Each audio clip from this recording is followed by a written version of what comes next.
My name is Cub Lee, and you should listen to me because I'm 60.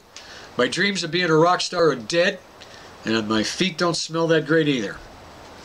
Now, before I get going here, I should point out that this material is intended for adults. Parental supervision is strongly recommended, especially if you have parents over 70, because they'll probably be really disturbed by some of this stuff. Now, this next joke might be the worst joke I've ever written. Yeah, I like to make my own fresh juices at home, but if you've ever owned a juicer, then you know how expensive that can get. If you can find some good juiceables in your own neighborhood, it's a lot of work, but it's actually quite affordable. But there is a pretty annoying downside to doing this.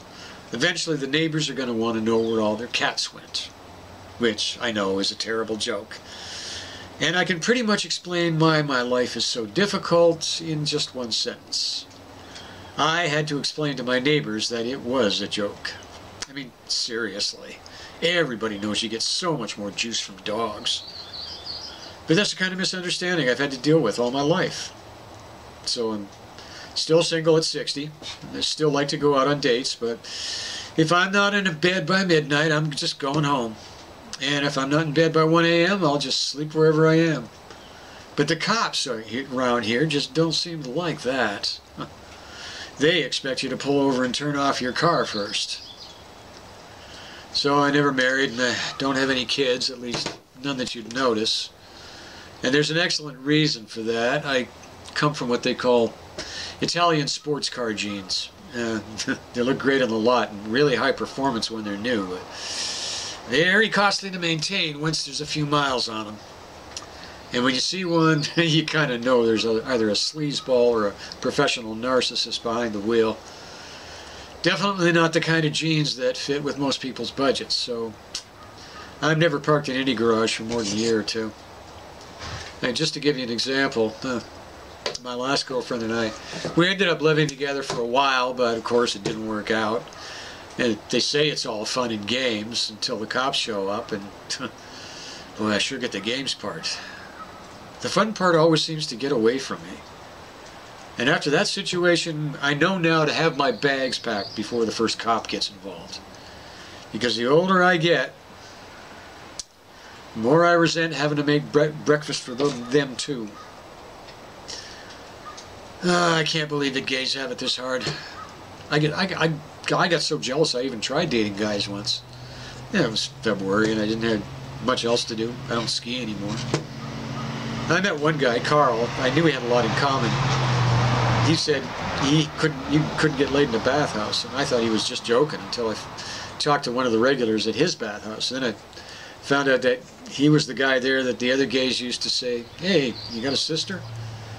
So I figured that if I was gay, then Carl kind of made sense for me. You know, he was transitioning that year, so it was almost like dating a girl. But he hadn't had the surgery yet, so it always felt a little weird. Sometimes it was like walking around with training wheels in my pants all the time. The hard part was that sometimes it also felt like I was dating an 11-year-old, and that there wasn't really a difference in their ages. But I tried, and I think he understood that. I never really got the hang of it, but in all honesty, you know, the sex was better than I was used to. So, you know, I like Carl. I was always really careful with him. I even decided that since he was transitioning, we'd probably both sleep a little better if I got a vasectomy. Huge mixed blessing that was. First off, the doctor said I was just in time because this was going to be a messy job. He had seen a sample of my sperm under a microscope, and apparently they were fed up with their working conditions and were planning a breakout. He also said it was going to be tough enough to contain that, but that somehow they'd also gotten hold of weapons. It didn't turn out too messy, but my doctor had to negotiate a one-time prisoner exchange, and I had to promise that my sperm would never have to work for me again. And my doctor was high when he did the surgery. He actually had to put me under for it. And I know that's not normal. But he insisted, I mean, if I didn't cover my face with a sheet, he was going to have to cover his. And here's the kicker. It was 2 whole weeks before I knew for sure that I suddenly had a 3rd testicle. At first I thought it was just an unusual swelling. Then I figured it was like a promotional gimmick, like a fridge magnet or a ball cap or some kind of free trial offer. I even thought it was cool until I showed it to Carl. And children, that's when Cubby learned that disappointment doesn't feel any better when it comes in threes. Yeah, I found out at my post-op checkup it wasn't even a testicle at all. It was actually a little onion that his nurse had gotten from the clinic cafeteria. And then when he told me about it, I was furious. I told him, why didn't you tell me this? He had no idea what I was dealing with. Sex was giving me heartburn, and every time I took a piss, I couldn't stop crying. And that's bad enough. But it started getting really creepy when I noticed I was getting erections every time I saw a hot dog cart or an Outback commercial. And he wasn't going to apologize for a second. He told me. He said, I did you 2 favors here, buddy. First of all, at least you got something interesting going on down there. Second, you don't want to know what your sperm are going to do with the explosives. And to top it off, a week later, Carl finally got his big league tryout.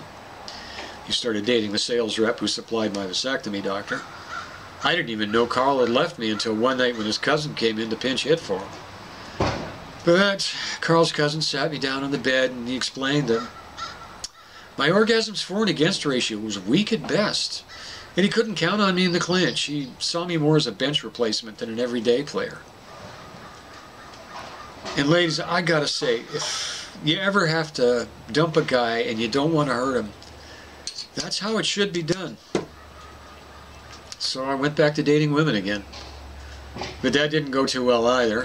I found out that I had DVD, which of course meant that I couldn't have sex with a partner. I could only watch it.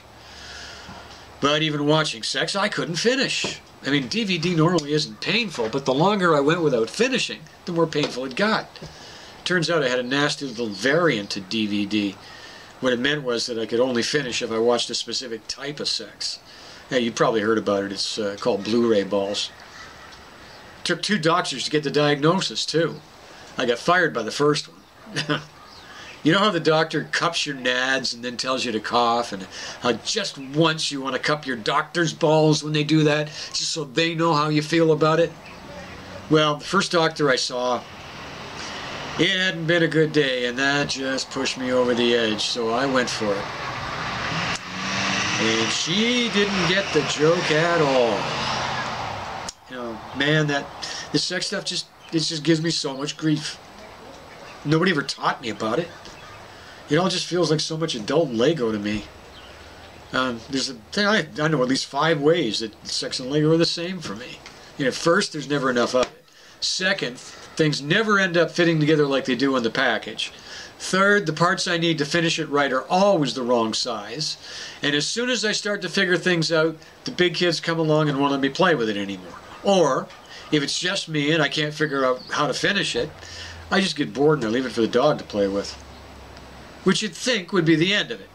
But I always seem to find out later that the dog had more fun than I did. I'm just going to shut up now. I've probably said too much anyway.